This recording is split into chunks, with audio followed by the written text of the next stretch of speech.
Ito yung kulungan ng magiging kulungan ng Shamo natin mga ka-farmers. So dito sila noon, pinalabas natin dahil pinaliguan natin at hindi nabalik dito. So ang ginawa natin kasi ay itong kulungan na ito ay sirang-sira na talaga. So may tubig dyan, natuklap yung mga trapal. So ang ginawa natin ay inayos natin kanina. So yan, ayos na yan. Ito, na-staple na natin para hindi bumaliktad yung trapal. So hindi na mababasa yung mga manok dito. At ito, nakaset na din yung kanilang pugaran. Lalagyan natin ng dayami. At ito, ginawa natin ng panibagong pakainan dahil sira na yung kanilang pakainan. So kawayan lang ito. So hinatin natin yung kawayan para dito yung kanilang pagkain. So ito ay ready na nating paglagyan. So baka bukas na natin ilagay yung mga manok dito. Hapon na kasi. So yan. So ito yung ita-transfer natin mga ka-farmers. Itong Shamo natin. Yan. So ito yung mga anak ng ating Shamo. So yan, meron ng itlog. So palagi nang nangingitlog itong mga manok na ito. So ita-transfer natin ito para ma-breeding natin. Alright. So ito mga ka-farmers, pinaliguan natin yung mga manok natin. So mostly dyan, yan mga asil yan na pinapaliguan natin. Ito naman yung Shamo. Ito yung original na breeders natin ng Shamo. Tapos na itong mapaliguan at medyo tuyo na yung kanilang mga balahibo. So nilagyan ko pala ito ng singsing mga ka-farmers.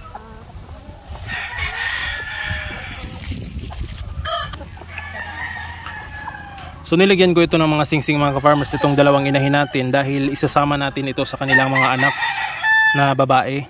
So para hindi tayo malito dahil magkakapareha lang sila ng kulay.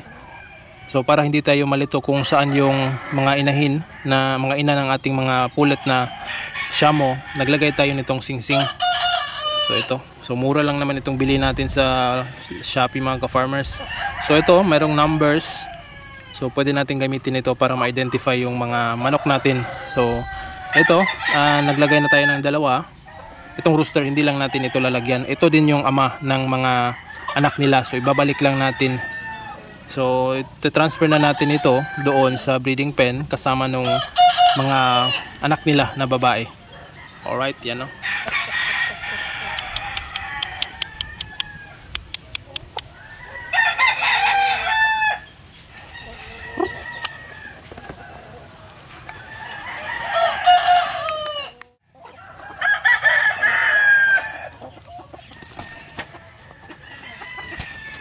So yan na po mga ka-farmers yung mga Shamo natin.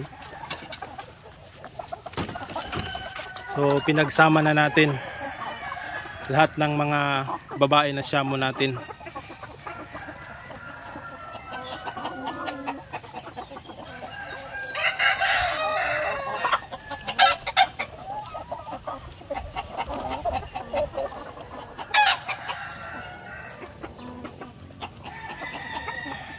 So dito sila mga ka-farmers, itong rooster na ginamit natin ay ama nila. So 5 babae na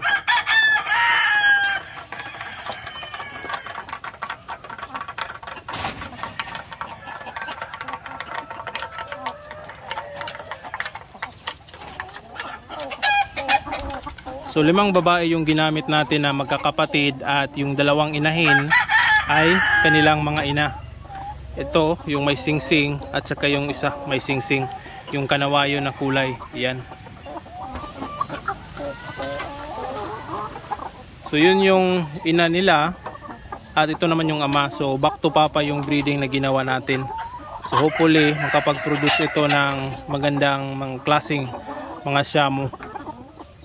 So ito ay medyo mga matatapang talaga mga manok na ito. Kaya nag-aaway sila, pero kalaunan nito ay mawawala din yung kanilang pag-aaway dahil first time nilang magkakasama dito sa isang kulungan. So yan, hopefully makapag-produce tayo ng mga maraming sisiw dito. Alright, napakagandang pagmasdan.